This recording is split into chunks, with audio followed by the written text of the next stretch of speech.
C'est un vaste bâtiment qui abrite l'OIAC, l'Organisation internationale contre la prolifération des armes chimiques. En fin d'après-midi, une Citroën se gare sur le parking d'un hôtel à proximité.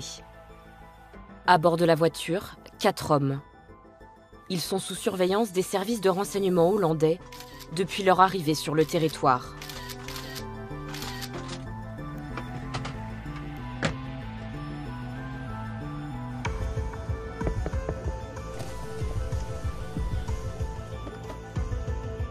Quelques minutes plus tard, les policiers néerlandais les interpellent. Ils sont en possession de passeports diplomatiques russes.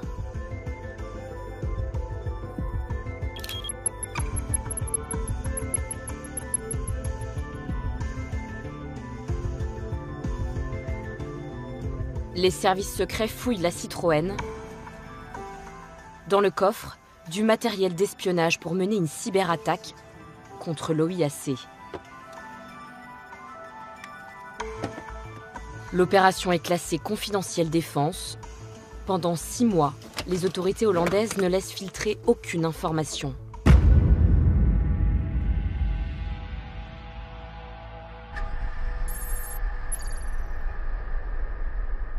En octobre 2018, la ministre de la Défense néerlandaise en personne lève le voile sur cette affaire lors d'une conférence de presse fracassante. De manière inédite, les autorités révèlent toutes les coulisses de cette opération, photos à l'appui.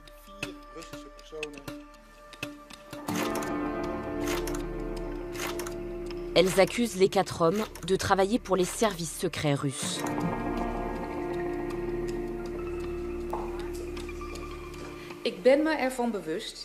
Je suis consciente que le dévoilement de cette cyberopération est une étape extraordinaire pour les Pays-Bas. Nous ne le faisons pas normalement. Mais là, nous envoyons un message clair. Le service de renseignement militaire russe doit mettre fin à ces opérations cybernétiques menaçantes. L'enquête de la police néerlandaise démontre que les cyberespions n'en sont pas à leur coup d'essai. L'un d'eux s'est rendu en Suisse en 2016. Sa cible, l'Agence mondiale qui enquête sur le système de dopage mis en place par la Russie lors des Jeux olympiques. Fin 2017, il part en Malaisie avec en ligne de mire cette fois le magistrat qui instruit l'affaire du MH17, cet avion abattu par un missile russe en Ukraine. Quelques heures après la ministre néerlandaise, les Américains mettent eux aussi en cause les services secrets russes. Nous annonçons l'inculpation de 7 officiers de l'armée russe pour violation de plusieurs lois pénales américaines, notamment d'activités cybernétiques malveillantes contre les États-Unis et leurs alliés. Dans la foulée, la Grande-Bretagne dénonce une tentative de déstabilisation internationale par la Russie.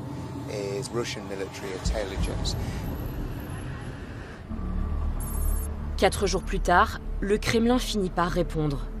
Il ne prend pas la peine de nier les accusations, mais s'étonne qu'une telle affaire soit étalée en place publique. Aucune information ne nous a été transmise par les canaux officiels. On ne peut pas prendre en compte une nouvelle qui nous vient des médias. Donc on ne donnera aucune explication et on ne fera pas de commentaires. Plusieurs États qui parlent d'une même voix pour accuser la Russie de cyberattaque, c'est une grande première. Quelle est cette guerre qui se joue désormais dans le monde numérique ? N'importe qui peut être victime d'un attaquant qui va chercher à détruire vos systèmes informatiques, à vous détruire fondamentalement. Des services de l'État et des centrales attaquées, des hôpitaux mis à l'arrêt jusqu'à menacer la vie des patients. Je pense que les gens qui sont à l'origine de cette cyberattaque ne pensaient pas du tout aux conséquences sur les vies humaines. Cela leur était égal. Des médias sabotés. J'allume la télévision, écran noir. Mais qui peut bien vouloir attaquer TV5 Monde ? Et des multinationales paralysées. Parmi les victimes dans l'Hexagone, Auchan, chez les biscuits Saint-Gobain, chez le géant du bâtiment français Saint-Gobain. Nous allons vous raconter comment des ordinateurs sont désormais utilisés comme des armes. L'unique but de ce logiciel-là, c'est de détruire les données. Et il n'y a aucune chance qu'on puisse récupérer les données déchiffrées. Donc c'est un logiciel de sabotage. Pour attaquer, plus besoin de soldats. quelques hackers suffisent. C'est plus simple d'utiliser des mercenaires, ça évite d'avoir un lien direct avec le gouvernement. Если они настроены патриотически, они начинают вносить свою лепту, как они считают правильную, в борьбу с теми, кто как бы плохо отзывается о России. Les pirates russes notamment sont passés maîtres dans l'art de dérober des mots de passe, de pénétrer des systèmes et d'y loger des virus dévastateurs.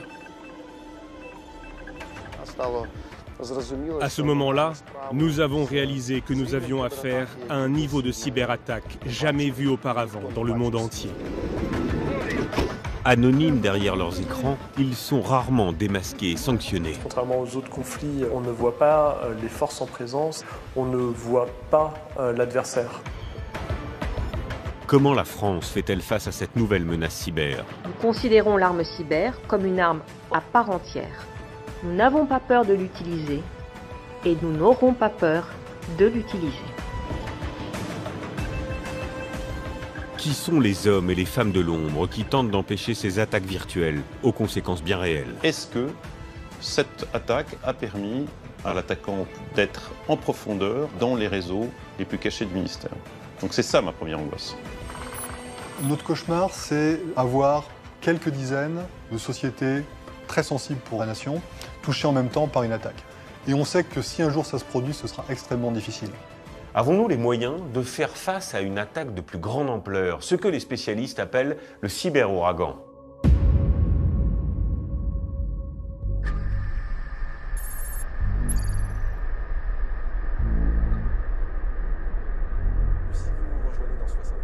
Ce 8 avril aurait dû être un grand jour pour TV5 Monde.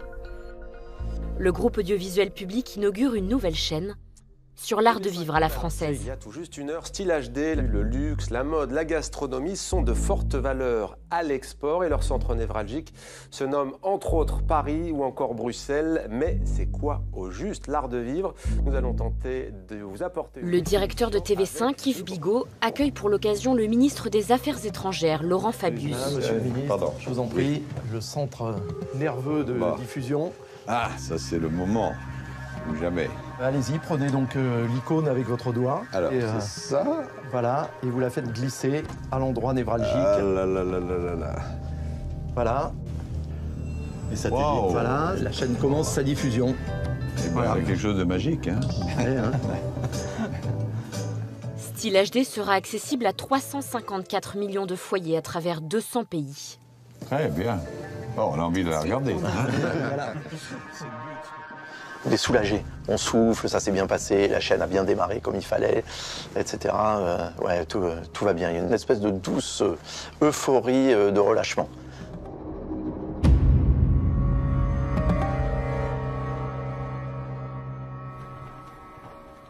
Alexis Renard, lui aussi, est soulagé. C'est lui qui a orchestré le lancement technique de la nouvelle chaîne. Mais alors qu'il s'apprête à rentrer chez lui, il remarque quelque chose d'anormal sur ses écrans de contrôle.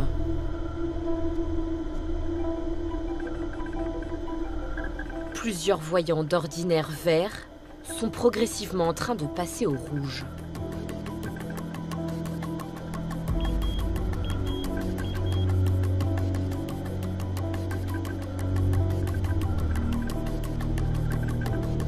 On suspecte dans un premier temps une panne. Bien sûr, il y a des scénarios de panne relativement régulièrement, sinon nous n'aurions pas besoin d'un système de supervision comme celui-là. Mais ce n'est pas tant l'alarme qui est inquiétante, c'est plutôt la nébuleuse d'alarme qui, progressivement, va faire grandir notre inquiétude. Il est 20h30.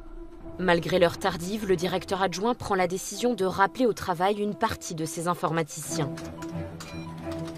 Il doit à tout prix comprendre d'où vient cette panne qui pourrait menacer le système de diffusion de la chaîne.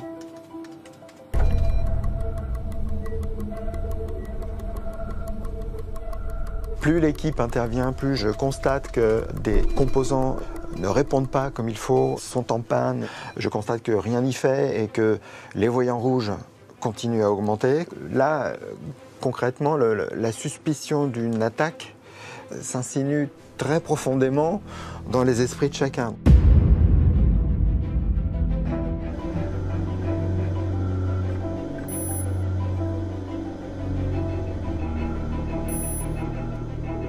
Le serveur qui abrite les emails de TV5 semble avoir un problème. Je sollicite mon responsable informatique en lui disant « On a un souci avec la messagerie qui peut révéler un problème plus profond. Peux-tu regarder s'il te plaît ?»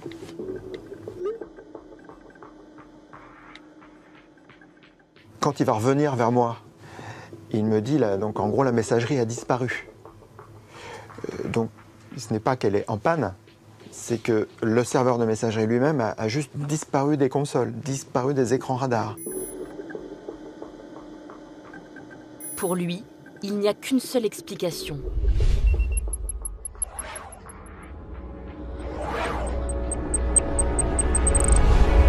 C'est une action humaine. La seule manière de parvenir à la disparition de la messagerie, c'est d'effacer le serveur. Donc c'est de le faire manuellement. Vous imaginez un écran informatique avec un logiciel. Vous avez un voyant qui vous dit « messagerie ». Vous allez sur ce voyant, vous cliquez, vous dites « efface-moi ça ».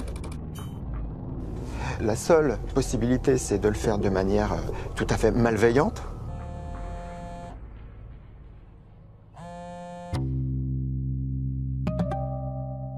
Hélène Zemmour, la directrice du numérique, est chez elle quand elle reçoit un appel.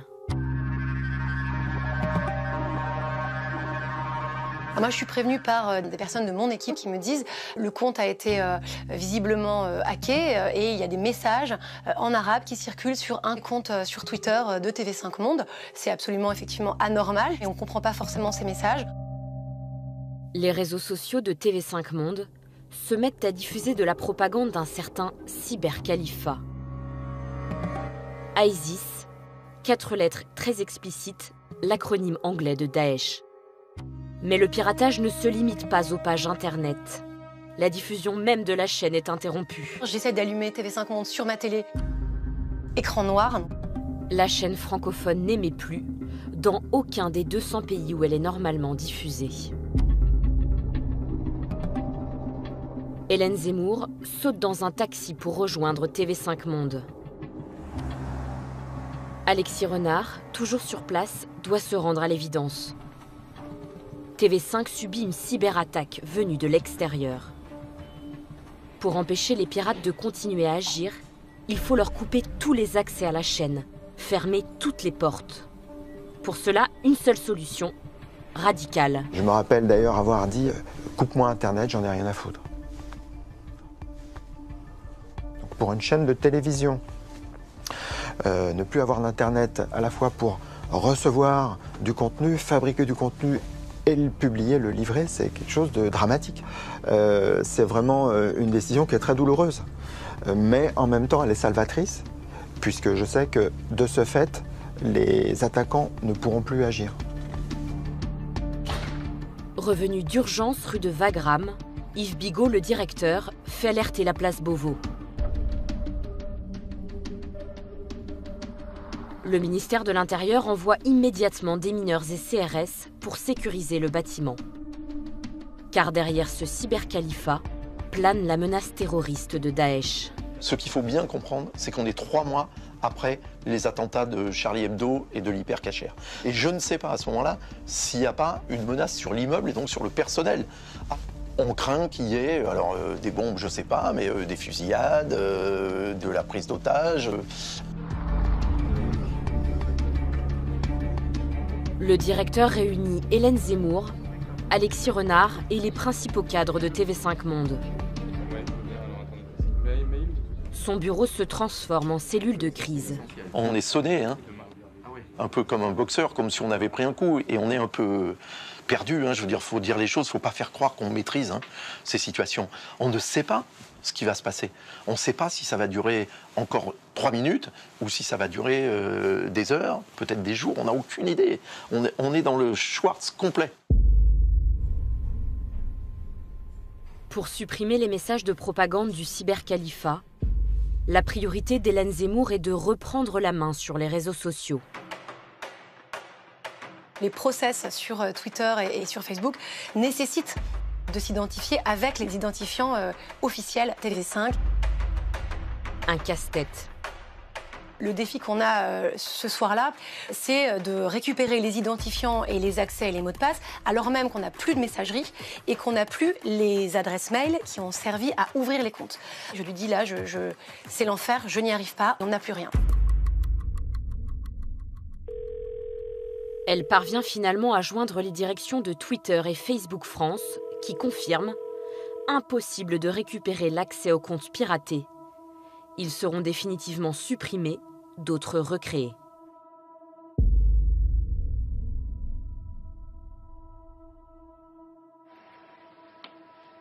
3 heures déjà que TV5 est dans le noir.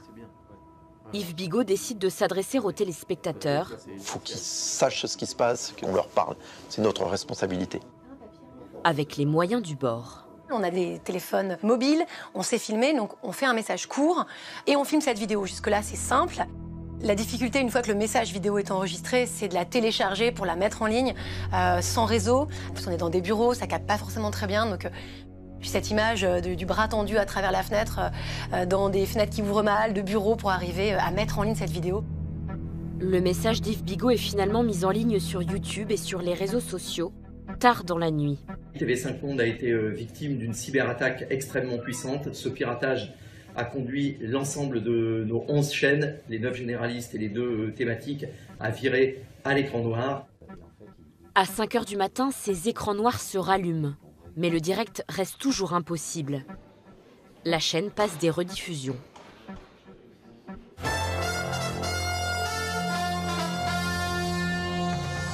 À la une, écran noir et nuit blanche pour TV5 Monde. La chaîne francophone a été piratée. TV5 Monde victime d'une cyberattaque. C'est du jamais vu pour un média francophone, écran noir. Quand la chaîne perdait le contrôle de ses pages Facebook et Twitter. Des messages faisant référence à l'engagement de la France contre le groupe État islamique. Ce qu'on appelle les hackers qui revendiquent leur appartenance à l'État islamique et qui ont Pour faire passer un message, les médias audiovisuels semblent être la cible idéale. Les médias sont appelés à la vigilance. Les hackers se revendiquent du groupe État islamique.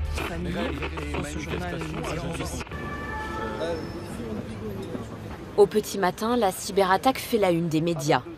Sur le trottoir, devant le siège de la chaîne protégée par des policiers en armes, des radios et des télévisions du monde entier sont déjà rassemblées.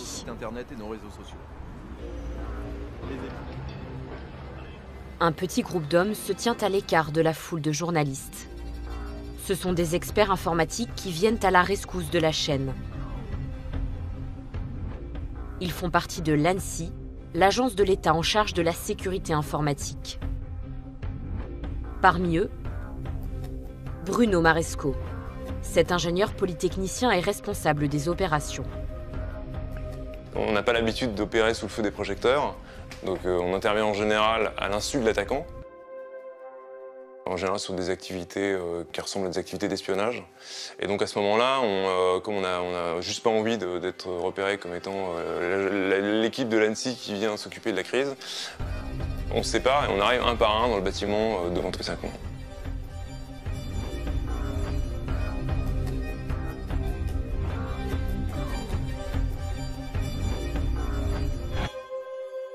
Les spécialistes de l'agence d'État ont reçu des instructions de leur directeur, Guillaume Poupard. Pour nous, l'objectif, quand on arrive, c'est vraiment tout de suite de préserver la scène de crime. Ça veut dire être capable de faire des relevés, une sorte de relevé d'empreintes un petit peu dans le monde numérique, de manière à ensuite bien comprendre. Dès la première réunion, les priorités des cyberpompiers de l'ANSSI et de la direction de TV5 s'entrechoquent. On a à peu près un peu plus de 3000 contrats de distribution sur toute la planète. On est partout, on est en Chine, on est en Corée du Nord, on est à Cuba, on est au Soudan du Sud. Mais donc, dans beaucoup de ces contrats, le premier alinéa, c'est vous devez en permanence fournir un signal, sinon le contrat devient caduc. Mon objectif, c'est de remettre en route nos capacités de diffusion, de production, de fabrication de nos journaux télévisés. Le problème, c'est que dès qu'on va commencer à modifier les systèmes informatiques, ce qui est évidemment la tentation de TV5 pour pouvoir relancer ces systèmes, eh bien on va complètement effacer ces indices qui sont parfois très ténus, très fragiles. Chaque minute qui passe sans direct accroît le risque pour TV5 Monde de voir sa fréquence attribuée à une chaîne concurrente.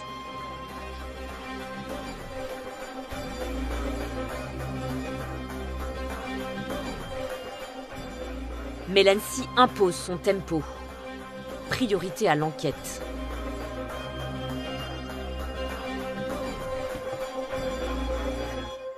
Bruno Maresco et son équipe effectuent des sauvegardes de tous les serveurs et disques durs encore en état. Puis les transmettent pour une analyse approfondie à leur base arrière.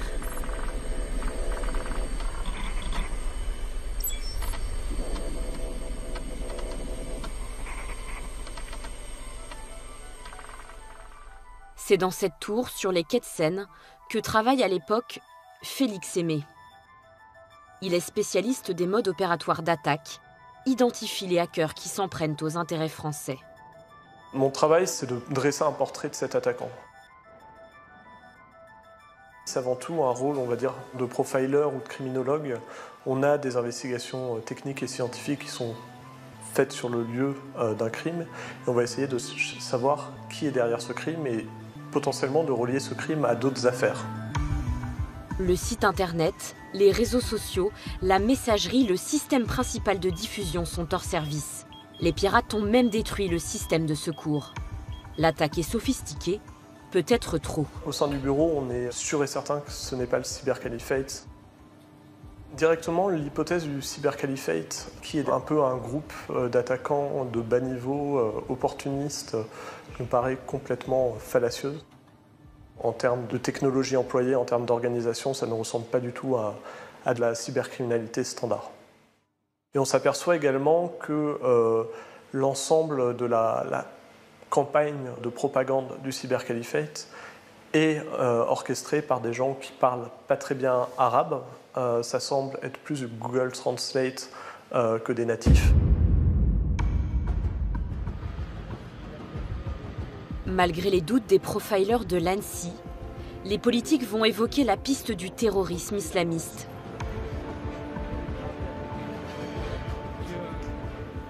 Bernard Cazeneuve, ministre de l'Intérieur et figure de la lutte contre le terrorisme, arrive en personne au siège de la chaîne. Il est accompagné de 2 autres ministres, Laurent Fabius aux Affaires étrangères et Fleur Pellerin à la culture.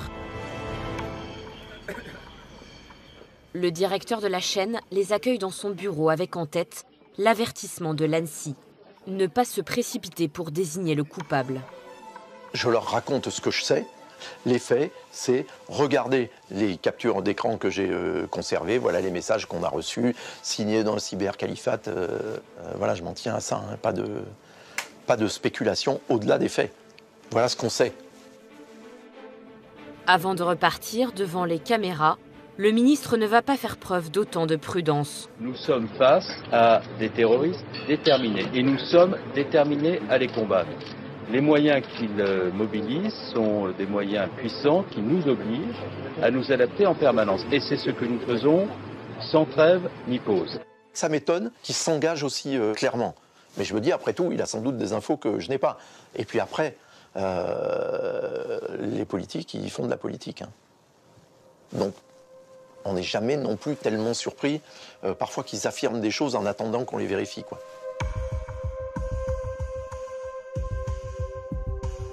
Ces déclarations publiques suscitent un certain malaise au sein de l'ANSSI. Guillaume Poupard avertit le Premier ministre, nommer les responsables est prématuré.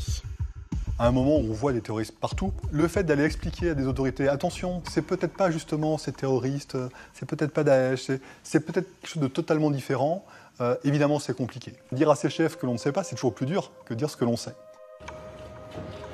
Ignorant les avertissements des experts, le ministre de l'Intérieur parle à nouveau d'une attaque terroriste en fin de journée. Beaucoup d'éléments convergent pour que la présomption d'un acte terroriste soit bien la cause de cette attaque. Pourquoi le ministre Cazeneuve s'obstine à évoquer la piste Daesh qui serait, selon lui, derrière cette attaque de TV5 Monde ? Eh bien, comme le dit le directeur de TV5, Yves Bigot, parce que c'est de la politique. Un fonctionnaire haut placé m'a raconté les coulisses de cette journée et il m'a expliqué que Bernard Cazeneuve, le ministre de l'Intérieur, veut à tout prix récupérer la gestion de la crise. Si c'est un simple piratage, la gestion de crise ira au ministère de la Culture et de la Communication. Avec Fleur Pellerin. Exactement, car il intervient au sein d'un média. Or, si c'est une cyberattaque terroriste, la gestion de crise sera pour le ministre de l'Intérieur. Donc c'est juste de l'affichage et du positionnement pur politique. C'est un peu plus que ça. Il faut avoir en tête qu'on est 3 mois après les attentats de Charlie Hebdo et le ministre de l'Intérieur est en train de négocier pour obtenir plus de moyens, plus d'effectifs. Si cette attaque contre TV5 relève d'un attentat terroriste, ça rajoute de l'eau à son moulin. Il y a une image d'ailleurs qui résume tout. Regardez, l'après-midi même, une conférence de presse est organisée au ministère de la Culture et de la Communication. Fleur Pellerin ne va quasiment pas s'exprimer. C'est Bernard Cazeneuve qui monopolise la parole. À l'écart du jeu politique, les experts de l'ANSSI continuent de travailler. Sauf qu'ils interviennent au sein même d'un média qui, en plus, a choisi de communiquer sur l'attaque. Le choc des cultures. Les journalistes de TV5 Monde ont cherché à couvrir la manière dont on traitait l'incident. Et donc, on a dû indiquer à la chaîne qu'on n'était pas forcément très à l'aise avec l'idée de voir apparaître des caméras derrière la porte vitrée de la salle qu'on avait investie, que c'était de nature à fournir à l'attaquant qui a accès à Internet et regarde la télévision des informations sur l'activité d'investigation en cours. En parallèle du travail des cyberpompiers de l'Agence de sécurité informatique, une autre équipe intervient. Des policiers spécialisés.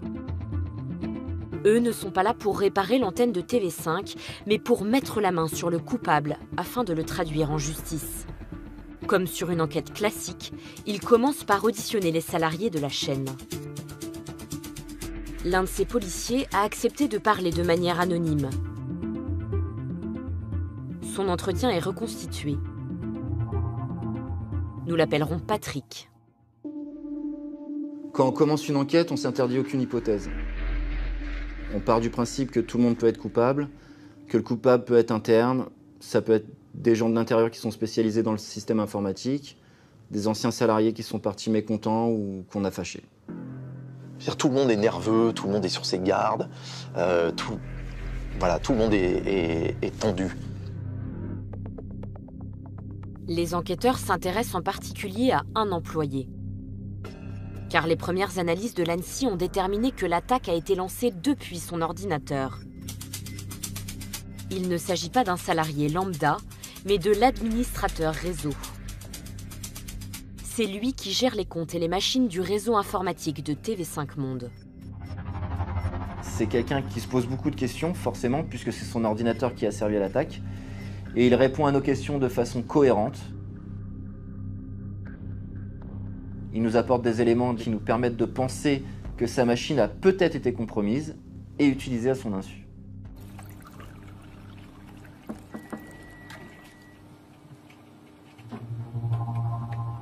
En analysant le disque dur de son ordinateur,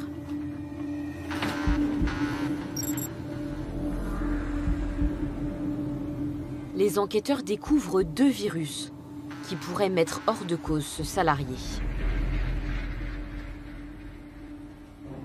On appelle ça des malwares.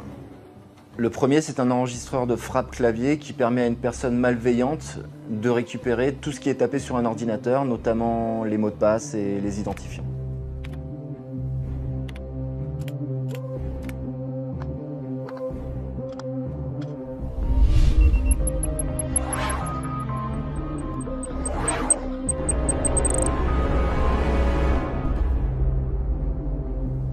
L'assaillant peut désormais se faire passer pour l'administrateur réseau, celui qui détient les droits d'accès sur les différentes machines et serveurs de la chaîne. Le second fichier ou virus est un petit logiciel qui va permettre à l'attaquant de prendre le contrôle à distance sur la machine sur laquelle il a été installé via des serveurs qui se trouvent la plupart du temps à l'étranger. Le soir de l'attaque, depuis n'importe où dans le monde, il n'a plus qu'à donner des ordres à cet ordinateur. Le jour J, l'attaquant va initier une attaque en faisant une simple commande qui va dire à la machine de l'administrateur réseau qui a été compromise d'effacer le serveur de messagerie.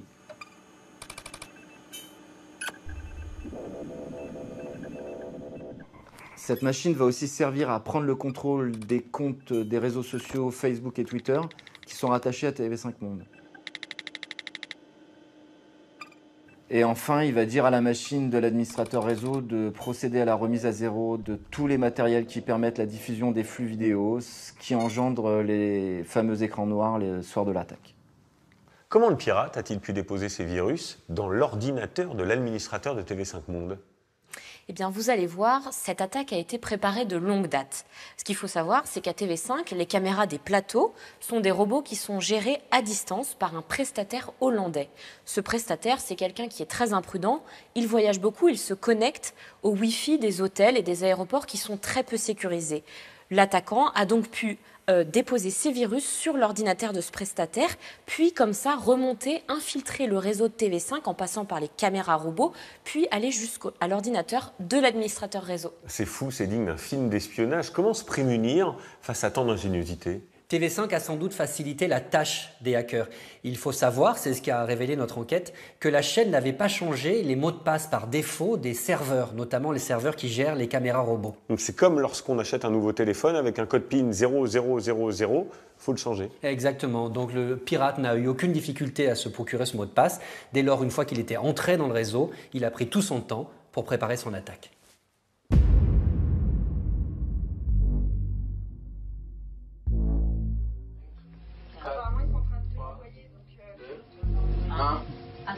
Merci d'avoir choisi TV5 Monde. Bienvenue à tous dans 64 minutes, le monde en français.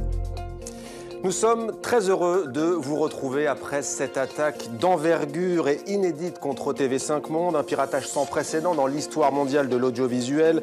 20 heures après la cyberattaque, les équipes parviennent à recréer des moyens de diffusion de fortune. TV5 reprend l'antenne avec un journal en direct. On se pose la question, est-ce qu'on va aller au bout? Est-ce qu'on va réussir? 64 minutes, c'est long, hein, comme JT. Et on tremble à chaque seconde de ça va marcher, ça va pas marcher, on va réussir à exporter le sujet qui est en cours de montage. Miracle. Ça se passe bien et à partir de là, on reprend nos éditions habituelles et régulières. C'était 64 minutes. Merci encore pour vos nombreux messages de soutien et de solidarité après cette vaste attaque informatique contre nos antennes et nos réseaux sociaux. Il faudra des mois pour que TV5 reconstruise son système informatique, pour un coût de 20 millions d'euros.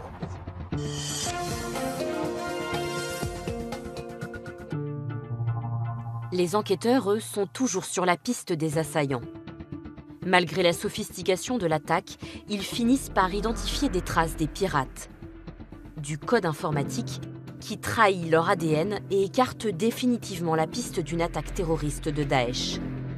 Quand on compare ces codes malveillants avec ceux qu'on connaît, on établit des liens avec un mode opératoire connu sous le nom d'APT28. Tous les éléments qu'on a nous ramènent vers la Russie, notamment des traces d'utilisation de claviers paramétrés en cyrillique, des fuseaux horaires qui nous font penser qu'on est sur des attaquants qui se trouvent en Russie.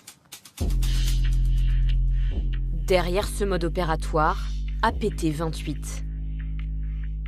Un groupe de hackers russophones. Ils sont mis en cause dans de nombreuses affaires sensibles de politique internationale. Conflit syrien, relations entre l'OTAN et l'Ukraine, ou encore élection présidentielle américaine de 2016.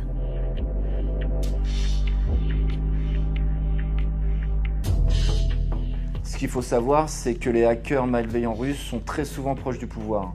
Ils sont utilisés par le pouvoir pour mener des attaques, parce que c'est plus simple d'utiliser des personnes qu'on peut appeler des mercenaires pour des attaques ponctuelles, et puis ça évite d'avoir un lien physique direct avec le gouvernement.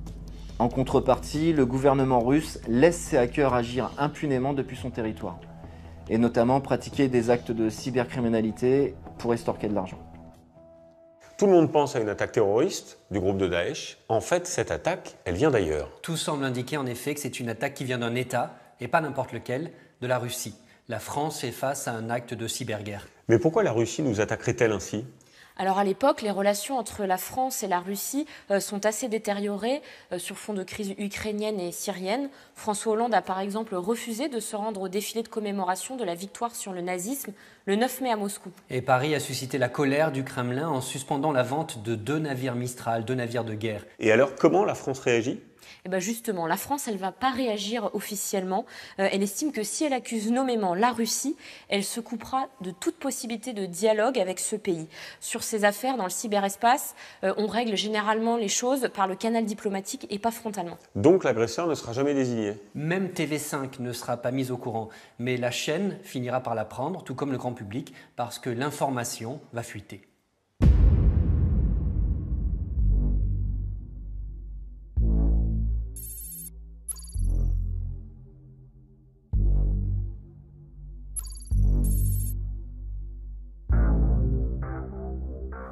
Dans ce climat de guerre cyber, Guillaume Poupard a convoqué les responsables informatiques de 43 grandes télés, radios et journaux français.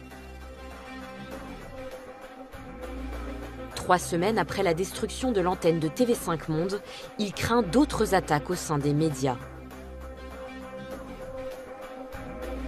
On distribue un document à l'ensemble des médias.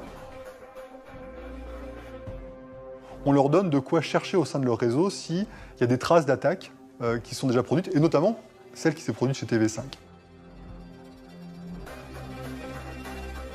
Le document contient des bouts de code informatique, des noms de fichiers, de serveurs, des adresses IP retrouvées sur les réseaux de TV5 Monde. On a la conviction à l'ANSSI que partager ces indicateurs en direction des différentes chaînes de médias, radio et presse, peut être intéressant pour essayer de découvrir de nouvelles attaques. Cette note porte la mention diffusion restreinte. Elle doit rester dans le cercle confidentiel des responsables informatiques. Le document ne mentionne ni l'origine russe de l'attaque, ni même le mode opératoire APT28.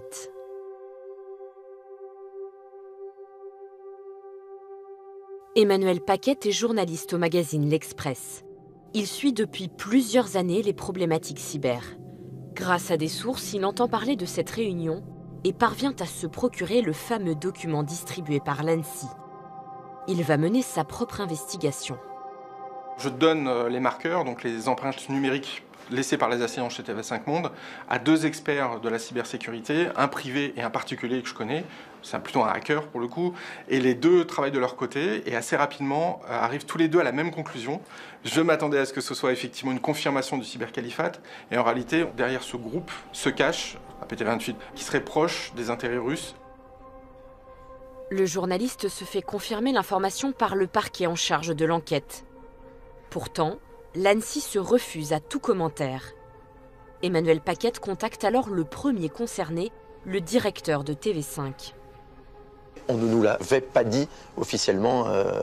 Comme évidemment l'Express m'appelle et me demande de confirmer, j'appelle l'ANSSI en disant hey, là maintenant il faut nous dire les choses clairement.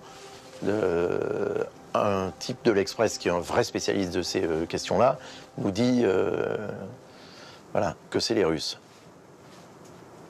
Je confirme. Alors ils étaient très emmerdés. Parce que ça serait mieux de pas le dire, il faut pas en parler. Et ben oui, mais si le gars le sait, voilà, on finit par me dire, ben oui, c'est les Russes.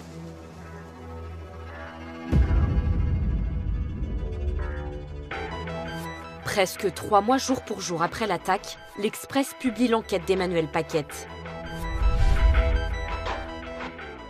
Les enquêteurs s'orientent vers une autre piste, d'origine russe.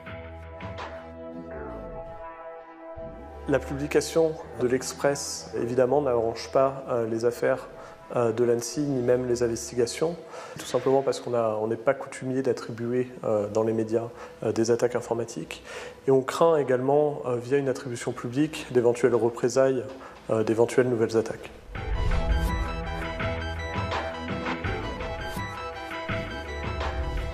L'information est reprise dans le monde entier, aux États-Unis, en Angleterre, en Allemagne ou encore en Espagne.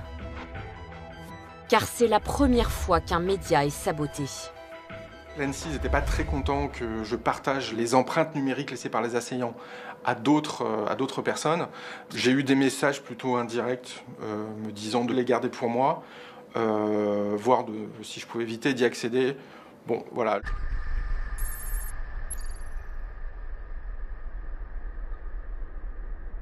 Maintenant que les hackers d'APT28 sont clairement mis en cause, les policiers doivent trouver qui se cache physiquement derrière ce groupe.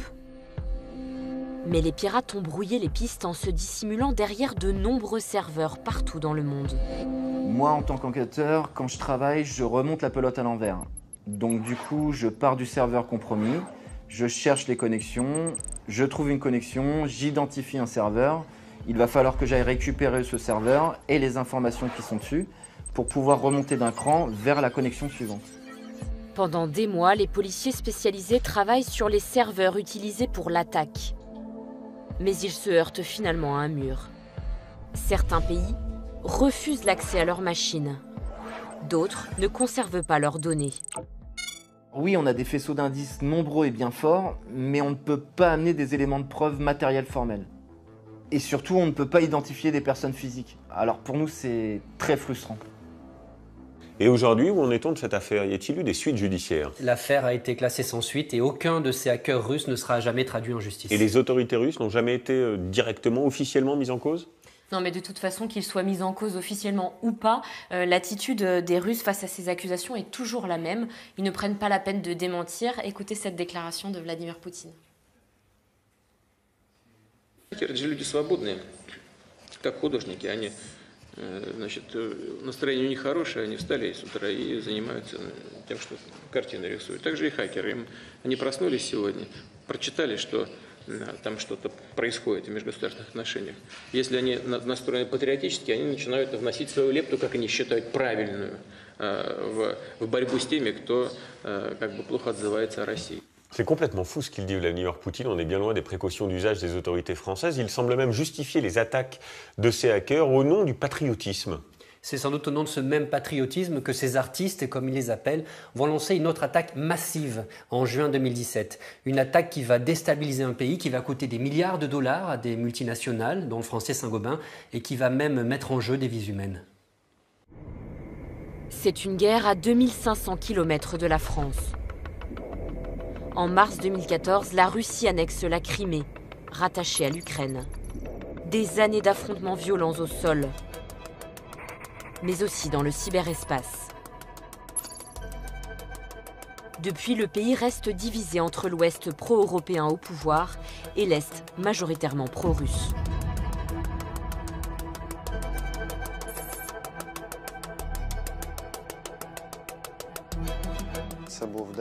C'était la veille de la journée de la Constitution de l'Ukraine.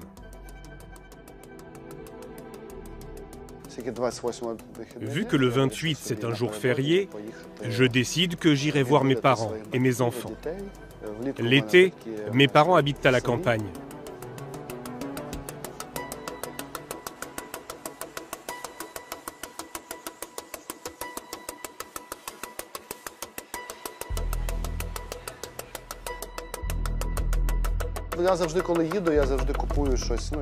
Chaque fois que je vais chez eux, j'achète des friandises, quelque chose de Kiev.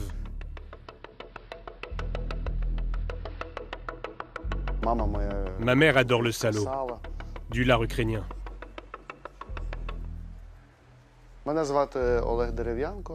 Je m'appelle Oleg Derevianko. Je suis cofondateur de la société ISSP. C'est une entreprise de cybersécurité.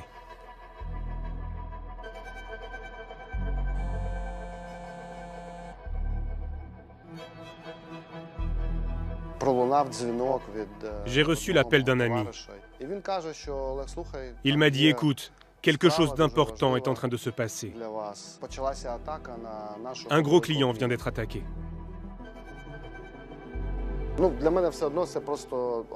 Pour moi, il ne s'agit que d'une attaque comme il s'en produit tous les jours. C'est juste une attaque ordinaire.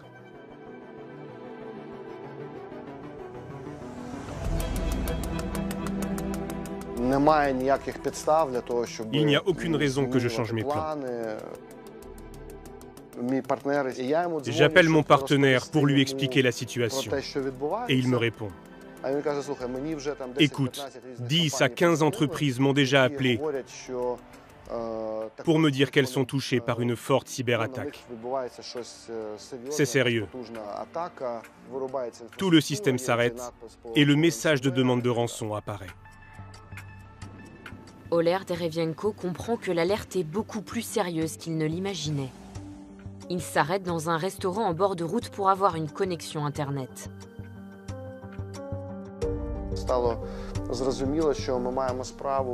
À ce moment-là, nous avons réalisé que nous avions affaire à un niveau de cyberattaque jamais vu auparavant dans le monde entier. Et aussi à une méthode et une technique d'attaque totalement inédites. Des millions d'ordinateurs sont infectés dans le pays. Sur leurs écrans apparaît ce même message de demande de rançon. Pour récupérer leurs données cryptées, les victimes doivent payer l'équivalent de 300 $ en monnaie virtuelle. Dans les aéroports et les gares, des panneaux d'affichage sont à l'arrêt. Paiement par carte bancaire impossible dans le métro et dans les supermarchés. Distributeurs de billets hors service. Des hôpitaux sont aussi touchés. La cyberattaque menace des vies.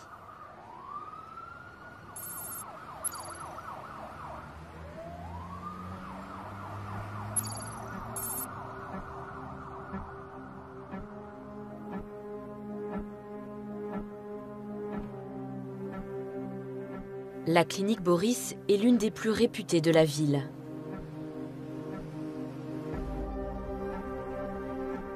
En début d'après-midi, un patient se présente. Il a une quarantaine d'années et semble être en détresse respiratoire.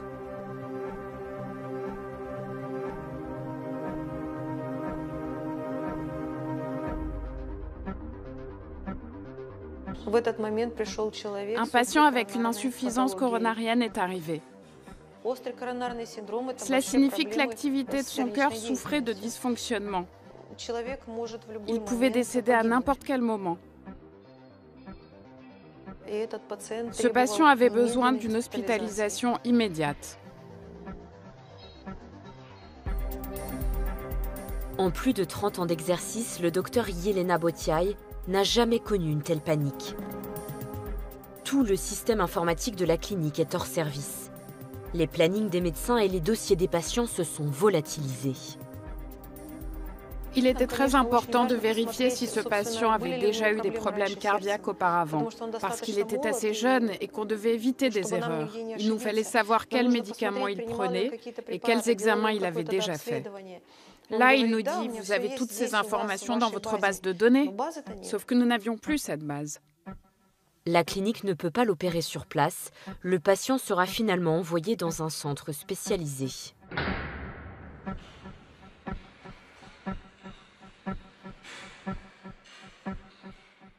Je pense que les gens qui sont à l'origine de cette cyberattaque ne pensaient pas du tout aux conséquences sur les vies humaines. Cela leur était égal. Au-delà des tragédies individuelles, le blocage généralisé du pays par le virus pourrait déstabiliser le pouvoir en place.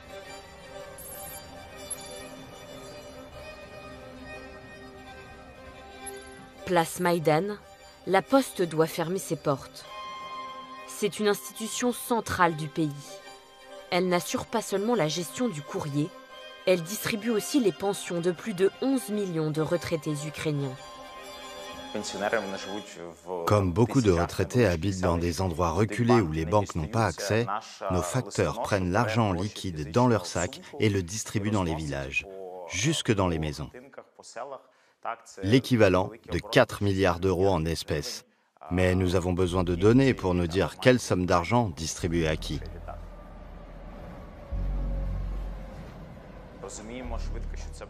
Nous avons rapidement compris que ça pouvait déboucher sur une vague de mouvements sociaux. Les gens penseraient que cette cyberattaque est une fiction, provoquée par l'État dans le but de les tromper. Je pense que ceux qui ont planifié l'attaque comptaient sur ça, semer des troubles sociaux, des chocs dans tout le pays.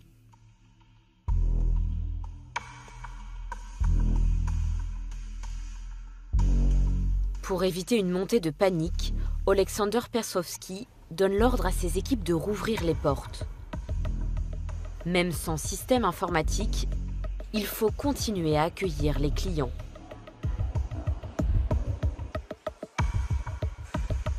Et pour rassurer les Ukrainiens, il se prête à une conférence de presse diffusée en direct sur les chaînes du pays. Par prévention, nous avons arrêté le système pour éviter la propagation du virus. Une partie de nos services reste accessible. Nous pouvons toujours recevoir les clients et distribuer les colis. En revanche, on ne peut faire aucune transaction financière. Les salariés sont mobilisés pour recréer les bases de données des retraités effacés. Ils y parviendront au bout de 2 semaines à l'aide des archives papier. 2 jours avant la date de la distribution des retraites.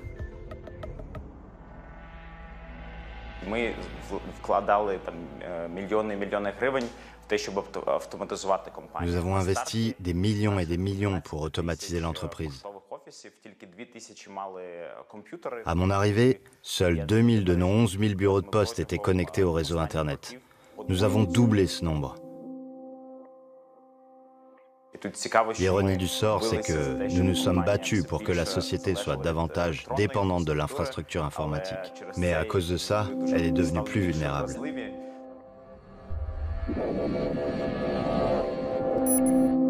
À la mi-journée, 30% des systèmes informatiques du pays sont cryptés. Mais le virus ne s'arrête pas aux frontières du pays. Il se propage à près de 2000 entreprises partout dans le monde. Parmi elles, de grosses multinationales. Les experts le baptisent NotPetya. En France, moins de 4 heures après le début de la cyberattaque en Ukraine, l'ANSSI est sur le pied de guerre.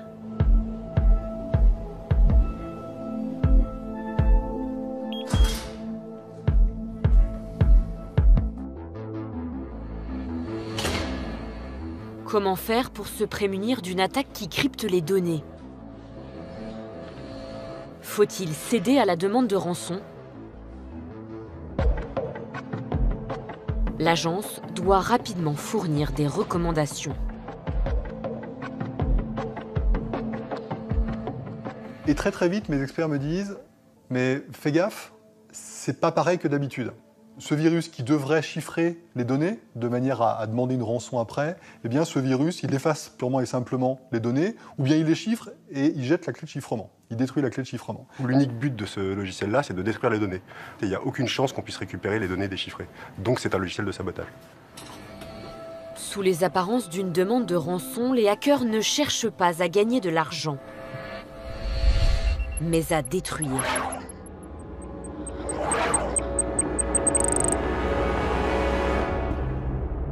L'Ukraine et le reste du monde ne font plus face à une attaque cybercriminelle.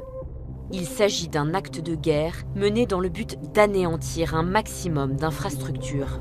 Ce qu'on craint, le scénario catastrophe, c'est tout un secteur français qui tombe, les transports, l'énergie, qui s'arrêterait et qui paralyserait tout ou partie du pays et sur lequel on serait obligé d'intervenir rapidement. On sait que si ça se produit, ce sera extrêmement difficile. Les experts, on en a, c'est notre force. On n'a pas de quoi les envoyer dans toutes les entreprises françaises. C'est une évidence. Guillaume Poupard et ses équipes s'engagent dans une course contre la montre. NotPetya se propage à grande vitesse. L'ANSSI doit trouver un vaccin avant que la France ne se fasse infecter.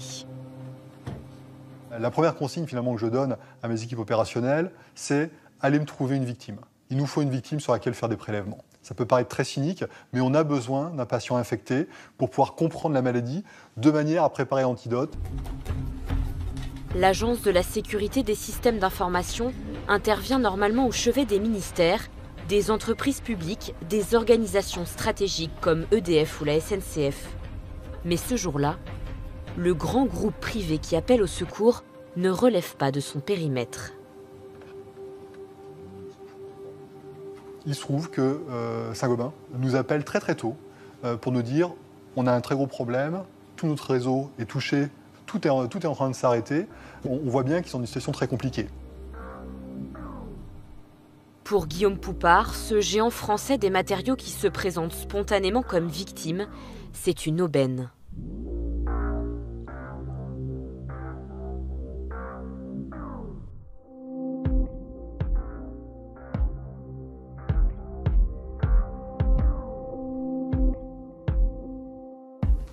Des experts de l'ANSSI quittent le centre de cyberdéfense pour aller prélever la souche du virus directement au siège de Saint-Gobain. Ils vont tenter de sauver de la catastrophe l'un des fleurons de l'industrie française.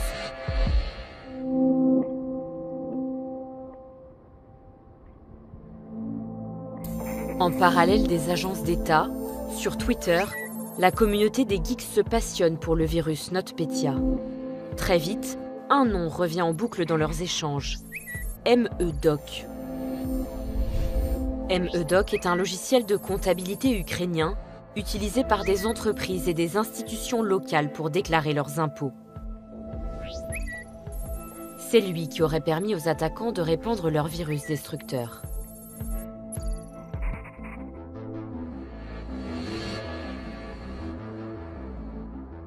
L'épicentre de la pandémie mondiale se situerait au siège d'une petite entreprise de la banlieue de Kiev.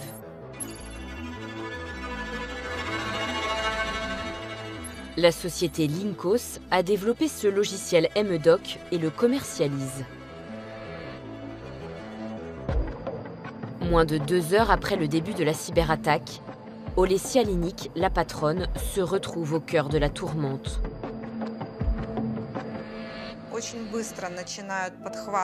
Très rapidement, tous les médias commencent à diffuser cette information et à faire leur une avec ce titre.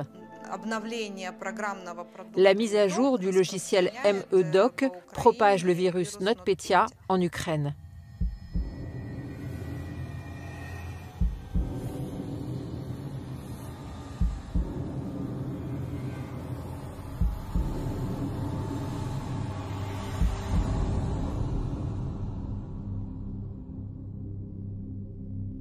Dans la foulée, Olesya Linik contacte elle-même la cyberpolice ukrainienne. Elle se met à sa disposition. Sergueï Demediuk est à la tête de cette unité spécialisée qui compte plus de 400 hommes répartis sur le territoire. J'ai envoyé un groupe de spécialistes sur place afin de localiser le logiciel malveillant, pour qu'on puisse évaluer la situation et dire s'il s'agit d'un crime ou d'une erreur technique involontaire. La cyberpolice rendra ses conclusions le lendemain de l'attaque. Le virus NotPetya se loge effectivement dans le logiciel MEDOC. En moins de 24 heures, le pays a déjà perdu un demi-point de PIB.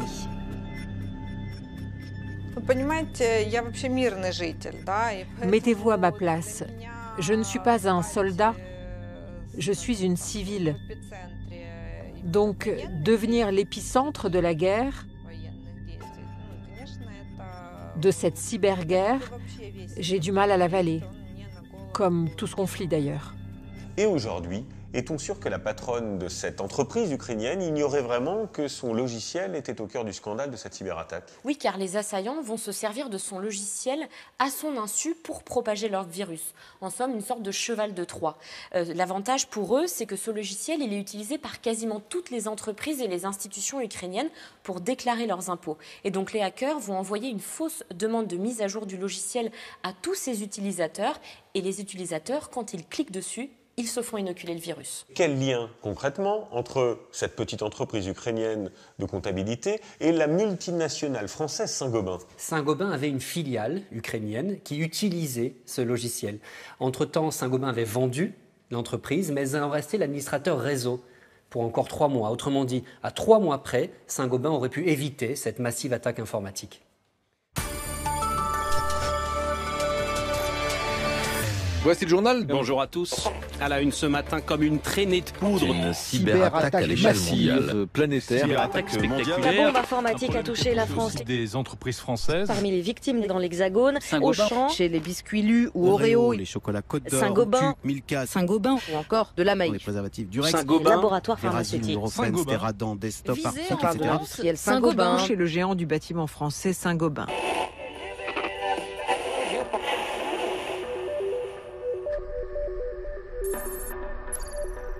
Pendant 6 jours, aucune information ne filtre du siège. Le 3 juillet, la multinationale publie un communiqué de presse. De nets progrès ont été réalisés pour la remise en service de tous nos systèmes, avec un retour complet à la normale attendu en début de semaine prochaine.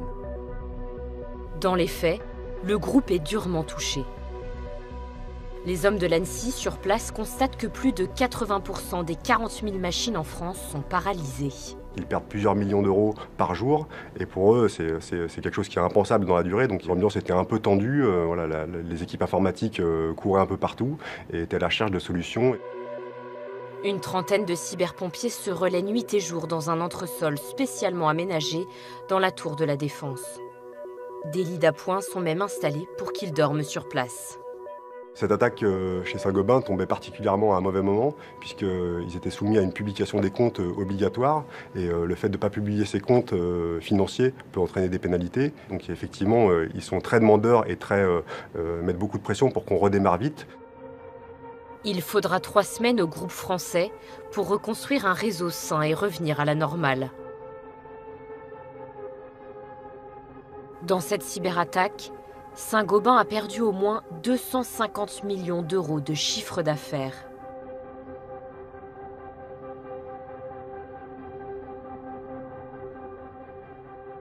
Cette affaire est symptomatique car elle montre les conséquences dramatiques pour les grands groupes que peuvent avoir ces cyberattaques et des conséquences financières notamment.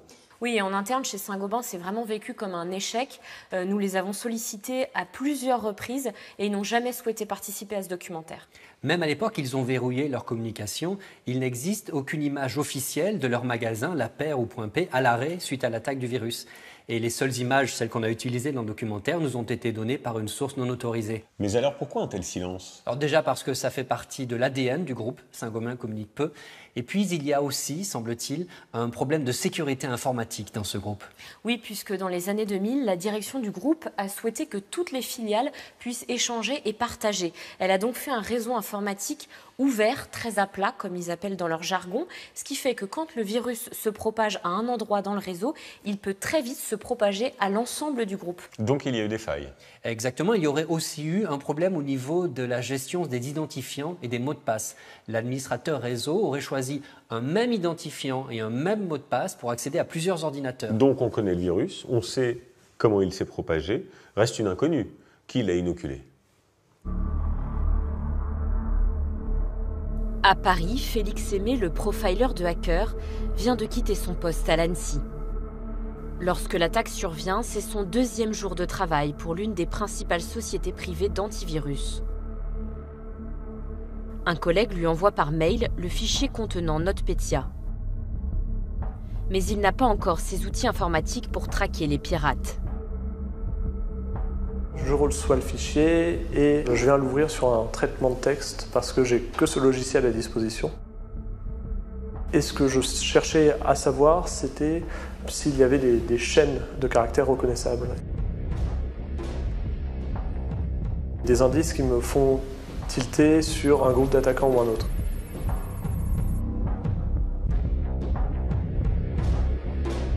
Je m'aperçois qu'on a une suite d'extensions de fichiers qui est vraiment significative.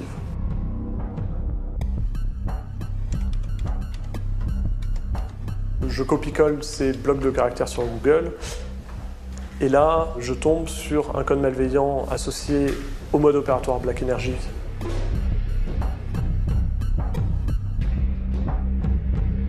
Black Energy, c'est un mode opératoire russophone qui est spécialisé dans le cybersabotage. Depuis 2014 et le début du conflit en Crimée, le groupe de hackers Black Energy a mené plusieurs campagnes de cyberattaques ciblées en Ukraine. Ils sont notamment à l'origine d'une attaque sans précédent contre des centrales électriques en décembre 2015. 70 000 foyers ukrainiens plongés dans le noir. Aujourd'hui, on ne sait pas si Black Energy est associé à l'État russe directement, si c'est un service ou si c'est un bureau d'un des services de renseignement russes. Tout ce qu'on sait, c'est qu'il suit des intérêts géopolitiques russes On sait aussi que l'Ukraine, pour ce mode opératoire, est un peu un laboratoire à ciel ouvert. Ils organisent des attaques, ils voient un peu les répercussions que peuvent avoir ces attaques, et on retrouve des attaques similaires sur d'autres conflits. Ça peut être en Syrie, ça peut être au Yémen.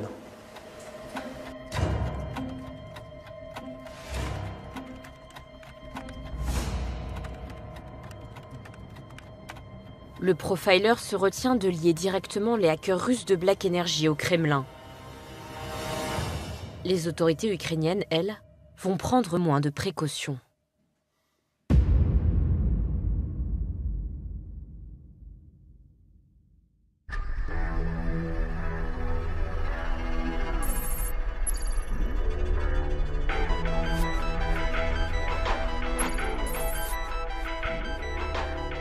À Kiev, dans les bureaux de la SBU, les services secrets ukrainiens, l'enquête pour remonter jusqu'à l'attaquant vient à peine de commencer.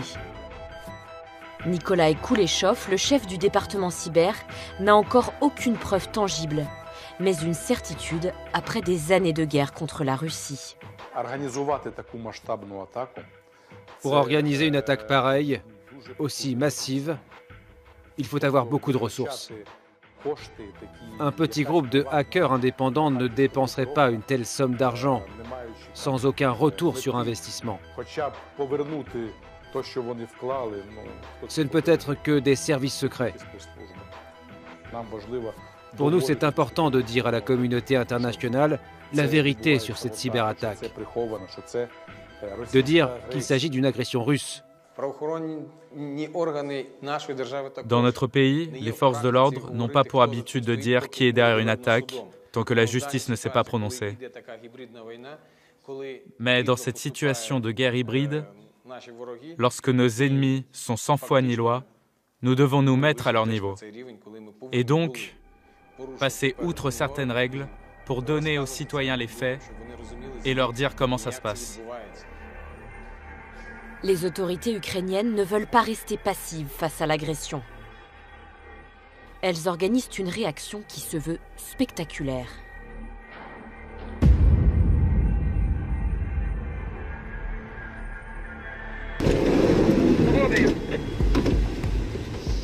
Un commando d'intervention de la police ukrainienne débarque dans l'entreprise d'Olesya Linik.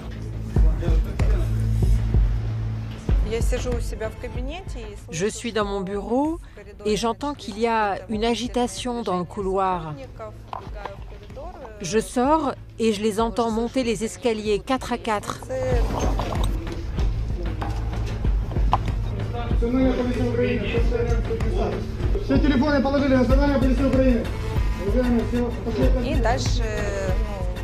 Puis j'entends des cris. Tout le monde s'éloigne des ordinateurs. Alignez-vous devant le mur. Nous sortons tous et nous nous mettons en rang. Ils me demandent où se trouvent les serveurs. Je leur réponds, il y en a à chaque étage.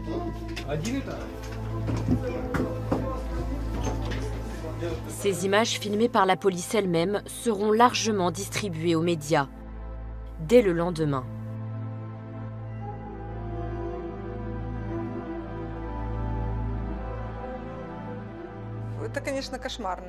C'était un cauchemar. Vous savez, pour de simples employés de bureau, se retrouver face à des hommes avec des mitraillettes braquées sur vous, évidemment, c'était un choc colossal pour tout le monde. Certes, c'était très désagréable et inconfortable pour les dirigeants de cette société, car nous avons violé leurs droits et leurs libertés, mais d'un autre côté, nous avons fait du bon travail. Nous espérions ainsi que les criminels qui nous voient agir réaliseraient que tôt ou tard, avec une force aussi puissante, nous serions en mesure de venir les arrêter aussi. Est-ce que cette démonstration de force à l'endroit de la Russie va fonctionner ? Vous vous doutez bien que non, mais les Ukrainiens n'ont pas vraiment d'autres moyens que ça.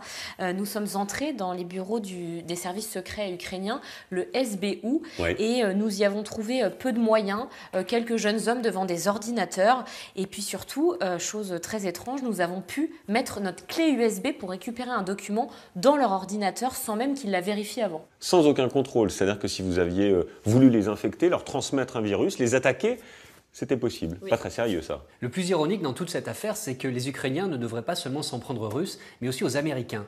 Parce qu'à l'origine de toute cette histoire, il y a la NSA, la célèbre agence de renseignement américaine. C'est elle qui a découvert une faille dans le logiciel Microsoft.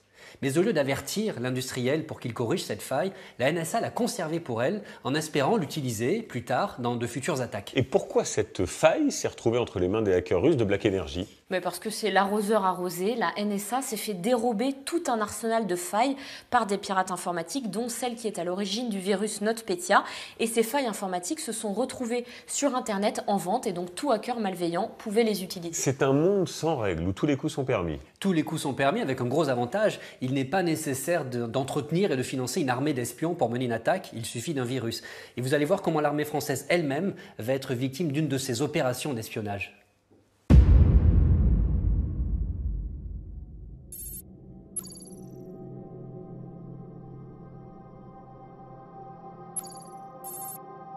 À l'automne 2017, une information confidentielle remonte jusqu'à la ministre des Armées, Florence Parly, sous la forme d'une note rouge. Des boîtes mail de militaires français ont été piratées. La cyberattaque est en cours, elle est très sophistiquée et pourrait donc être l'œuvre d'un État. C'est le général Olivier Bonnet de Pailleret qui a fait rédiger le document. Sur à peu près 800 incidents que l'on a par an, moins d'une dizaine est de nature étatique. Est-ce que cette attaque a permis à l'attaquant d'être en profondeur dans les réseaux les plus cachés du ministère? Donc c'est ça ma première angoisse. L'information est prise très au sérieux au sommet de l'État. La ministre demande à être tenue au courant de l'évolution de l'attaque.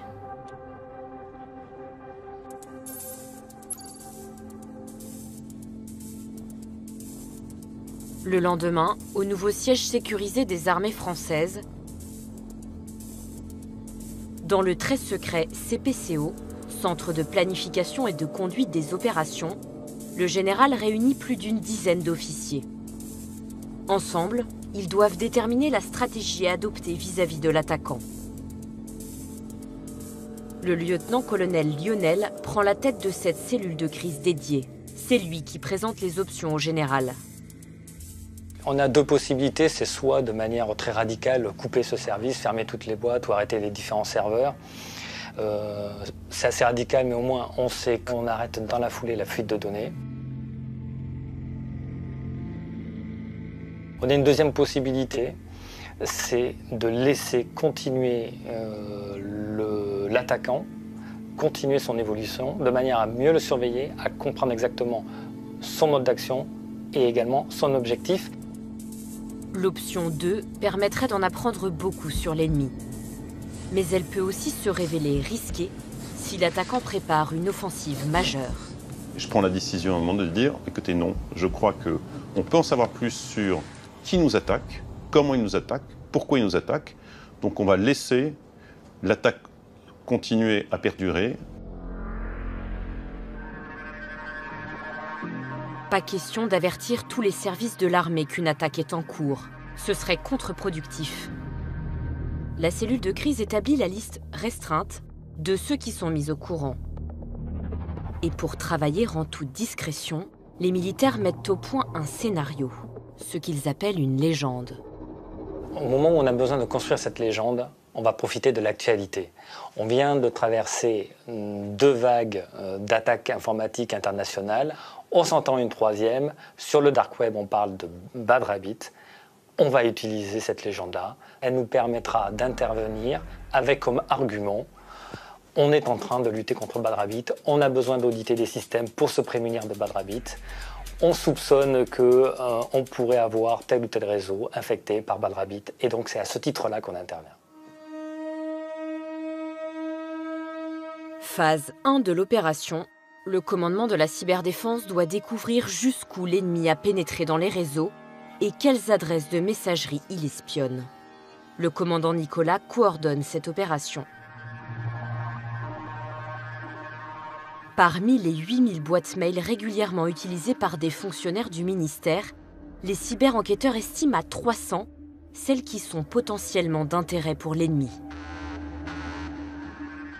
Ce sont des profils qui peuvent être effectivement soit de type autorité, ou alors des profils qui ont un métier opérationnel ou en lien avec les opérations, ou alors des activités qui ne sont pas forcément opérationnelles, mais qui sont critiques pour le ministère, comme la solde ou ce genre de choses.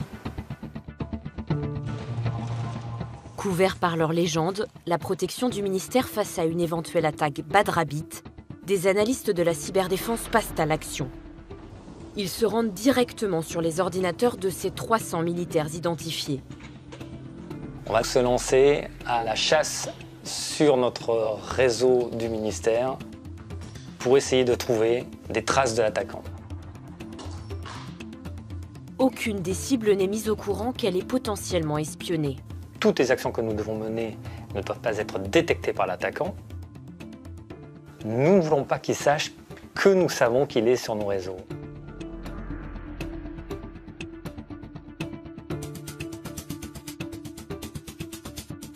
Le commandant Nicolas et ses hommes parviennent à déterminer que 19 boîtes mail ont été visitées par l'attaquant. Parmi ces adresses hackées, l'une retient particulièrement l'attention de la cyberdéfense. C'est une boîte aux lettres qui est utilisée par un officier qui travaille au profit de la marine pour ravitailler en carburant l'ensemble des bâtiments de la marine.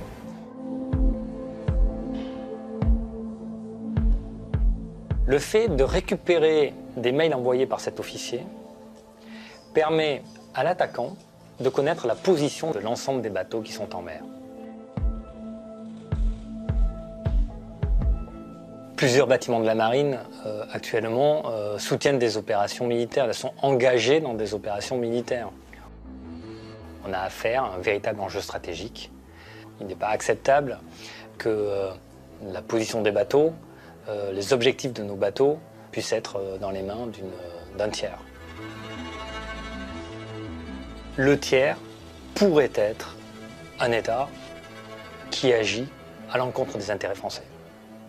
Mais alors, qui est ce fameux tiers qui est évoqué et qui attaque les intérêts français? Ce serait encore un coup des Russes. Il s'agit d'un mode opératoire baptisé Turla, celui d'un groupe de hackers qui est déjà connu pour avoir attaqué d'autres institutions, notamment un État européen, l'Italie. Et comment les services français ont identifié, ont compris que c'était les Russes? Eh bien, l'armée française n'a pas découvert grand-chose, en fait. Le point de départ de l'histoire, ce sont les Allemands qui surveillent un serveur hébergé sur leur territoire et qui vont découvrir dans ce serveur des traces de Turla, donc des adresses IP, c'est la carte d'identité des hackers et des noms de domaine qui sont associés à Turla. Ensuite, les Allemands vont prévenir l'armée française qui, elle, ne va faire que confirmer qu'il s'agit bien de Turla. Donc pour être clair, les services français, les spécialistes de ces cyberattaques en France n'ont rien vu. Oui, et d'ailleurs, une source m'a raconté que ça avait chauffé en haut lieu. La ministre des Armées, Florence Parly, n'est pas du tout contente que le commandement de la cyberdéfense soit passé à côté de cette intrusion ennemie. Mais passé cette première désillusion, l'armée française a tenté de retourner l'attaque, cette fois à son avantage.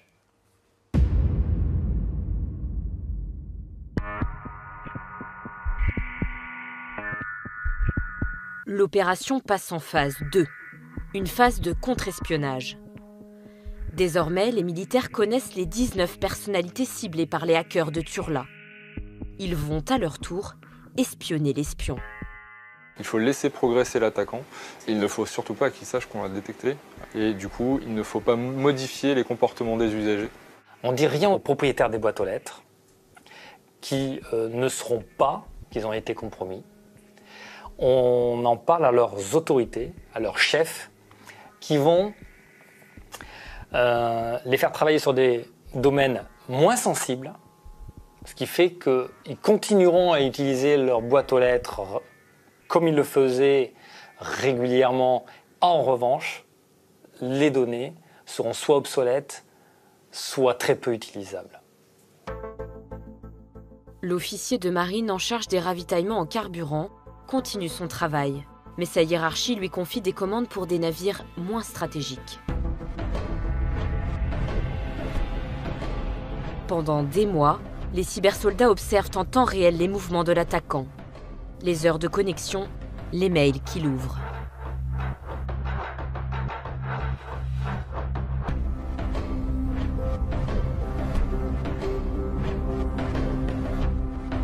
Et surtout, il repère les chemins pris par les pirates pour se connecter aux boîtes mail. Au total, 22 serveurs répartis dans 10 pays du monde. Alors ces serveurs, ce sont des serveurs qui existent déjà. Des serveurs de jeu, par exemple, où on sait que ce sont des jeunes qui vont mettre en place des serveurs pour jouer sans mettre de sécurité.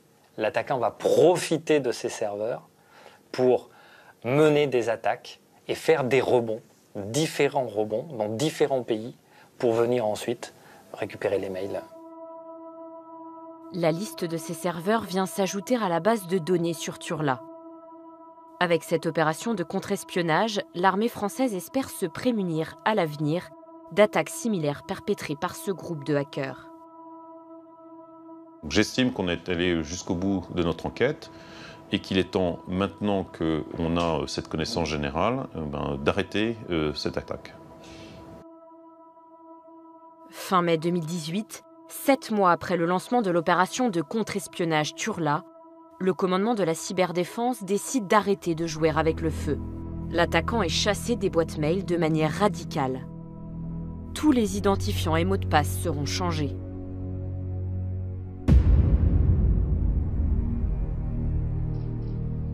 Pour la première fois, la ministre des Armées, Florence Parly, choisit de rendre l'attaque publique. Elle se garde bien de citer directement la Russie, mais désigne nommément le groupe Turla. Pour Le Monde Cyber, l'accusation est explicite. Nous considérons l'arme cyber comme une arme opérationnelle à part entière.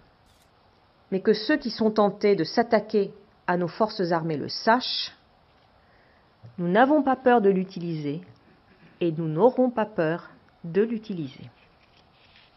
Bonsoir Florence Parly, Bonsoir. Merci d'avoir accepté notre invitation. C'est vrai qu'après ce film, on est sidéré de l'ampleur des attaques dont la France est la cible, avec, dans 90% des cas, un ennemi qui est tout de même identifié, c'est la Russie. Pourquoi ne pas le nommer directement ? D'abord, c'est pas facile d'attribuer, c'est une des difficultés de cette guerre, si je puis dire, dans le monde cyber, c'est qu'il faut précisément remonter le fil conducteur des attaques, et votre film, je crois, a montré comment parfois il faut aussi savoir se mettre en position d'observateur pour comprendre la manière dont l'attaquant opère et, si possible, rattacher cela à des modes opératoires qui ont déjà été observés ailleurs et qui permettent cette attribution. Donc l'attribution n'est pas chose simple. Donc c'est pas toujours la Russie. Mais quand vous il vaut mieux ne pas se tromper. Mais parce que accuser quelqu'un à tort dans ces matières-là, surtout s'il s'agit d'État, peut avoir des conséquences importantes. Mais tout de même, quand vous nommez le réseau Turla, on sait que c'est la Russie qui se cache derrière. C'est un mode opératoire, Turla, que certains attribuent à la Russie. Mais la France n'a jamais attribué officiellement cette attaque. Et pourquoi ? Pourquoi est-ce qu'on nomme pas directement l'ennemi ? Je vous pose la question parce que dans le cas d'une guerre classique, et vous avez vous-même déclaré que la cyberguerre, c'est une guerre à part entière, dans une guerre classique, on nomme l'ennemi, on réplique par la diplomatie, par des attaques ciblées. Donc si la Russie est notre ennemi, pourquoi continuer à taper dans le dos de Vladimir Poutine comme si c'était un ami ? C'est une guerre, mais ça n'est pas une guerre classique, justement. Une guerre, au sens classique du terme, c'est une guerre qui s'entend sur des théâtres ou dans des milieux qui sont bien connus. Une guerre terrestre, une guerre dans la sphère aérienne, une guerre marine ou sous-marine. Ce que nous découvrons et ce que nous expérimentons avec la cyberdéfense, c'est qu'il y a de nouveaux milieux. Le cyber en est un. Et cette guerre-là, ou ces attaques, ont comme caractéristique qu'elles sont très peu visibles et que le mode opératoire change sans cesse. Est-ce que nous, on réplique quand on est attaqué comme ça ? Nous ne nous interdisons pas d'agir. Autrement de quelle dit, manière ? Sur les théâtres d'opérations extérieures où nous sommes présents, nous considérons que le cyber, c'est une arme, au même titre que les autres armes, au même titre que les véhicules blindés, au même titre que les avions. C'est une arme qui soit peut être utilisée pour amplifier les effets des armes conventionnelles, soit peut être utilisée en tant que telle pour neutralisés, Ouais. brouillés. Mais ça, en tout c'est cas, sur les théâtres d'opération, Madame la ministre, c'est-à-dire en Syrie, en Irak, au Mali. Mais quand on est attaqué, par exemple, sur les services, sur les serveurs de la défense, comme ça a été le cas avec Turla, dans le cas Turla, est-ce qu'on réplique et de quelle manière? Mais je vous pose la question, et je fais peut-être une analogie avec la guerre classique. Quand on est bombardé, on bombarde l'ennemi et on réplique. Mais enfin, nous ne sommes pas en guerre sur notre territoire national. Est-ce qu'aujourd'hui, quand nos services sont attaqués de façon massive, TV5 encore une fois, les services de la défense, est-ce qu'on réplique? Est-ce que nous aussi on lance des offensives numériques? Nous nous protégeons. Ce que l'on doit faire, c'est d'abord se protéger. Là, vous me parlez de services publics. Ces services publics ne sont pas en guerre, hein. Les services publics doivent d'abord protéger les données, s'agissant d'un hôpital, les données d'un patient et s'assurer que l'ensemble des systèmes qui permettent de faire fonctionner un hôpital restent intègres. Donc il s'agit de protéger. Ensuite, il faut parvenir à identifier. Et j'ai indiqué combien le processus d'identification était un processus complexe. Et lorsque on identifie, on peut en effet faire savoir à celui que l'on a identifié, que l'on sait qui il est. Ensuite, l'histoire ne regarde pas nécessairement, la suite de l'histoire ne regarde pas nécessairement le grand public. C'est du secret défense? C'est confidentiel. C'est confidentiel, mais ça existe. Mais ça existe. On lance des attaques de temps en temps pour répliquer quand on est attaqué. Je n'ai pas dit cela, j'ai dit qu'on peut faire savoir à celui dont on pense qu'il est l'auteur que l'on a compris qui il était et ce qu'il avait fait. On révèle dans notre film que ce sont les Allemands qui nous ont alertés. Est-ce que ça veut dire qu'il y a des failles dans les services français? Ça veut dire qu'il faut une coopération. Et je parlais tout à l'heure de l'Union européenne, donc de l'OTAN. C'est la coopération La européenne. clé, c'est la coopération, parce qu'il n'y a pas de frontière. De la même manière qu'il n'y a aucune frontière entre les attaques civiles ou les attaques qui concernent le monde militaire, il n'y a pas non plus de frontière entre les différents pays européens. Sur la société civile, quels peuvent être les plus grands dangers de ces attaques? Et vous, en tant que ministre, qu'est-ce que vous redoutez? Vous avez cité un danger majeur, c'est celui de porter atteinte à nos libertés et à la démocratie. Et de déstabiliser nos pays. En faussant, si je puis dire, la perception et la compréhension que peuvent avoir nos concitoyens de ce qui se passe dans leur environnement. C'est pour moi sans doute l'un des sujets majeurs. C'est-à-dire qu'au fond, le développement extraordinaire d'Internet qui a été un moyen formidable pour échanger, propager des idées, diffuser du savoir, peut, lorsque cet outil est mis entre les mains de personnes malveillantes, peut se retourner au fond contre nos démocraties qui se nourrissent au fond de ces libertés. La démocratie et la liberté, c'est la même chose. La démocratie sans la liberté, ce n'est pas la démocratie. Merci Florence Parly, merci. Merci.